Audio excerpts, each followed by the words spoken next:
If you've got some weathered wood siding that needs repair, you could put up fresh wood and wait for it to weather in and look natural, but there's a better way.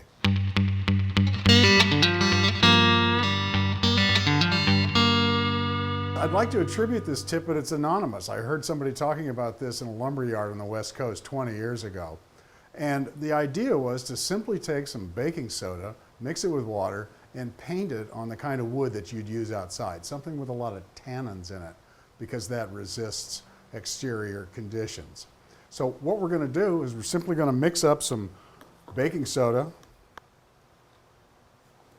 It doesn't take very much baking soda, and if you're wondering an exact measurement, I really don't have one. It's a couple of tablespoons for probably, a half a cup of water. It's pretty milky white, and you can see the particles floating around in here. And you have to stir it regularly to keep it from settling out on the bottom.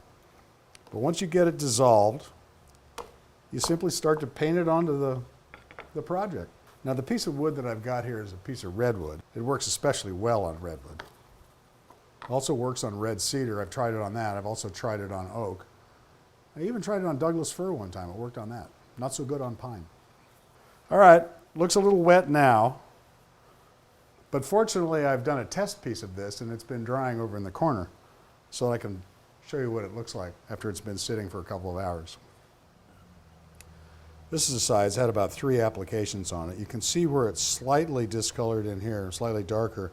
That's where I took a rag to get rid of. There's going to be a little powder residue on here. I took a rag to get rid of that and ran over a little bit, and that's what just a little bit of baking soda will do. And here's the same thing. Same idea with a piece of white oak. This has got 3 applications on it, and this is 1 application. This is no applications down here.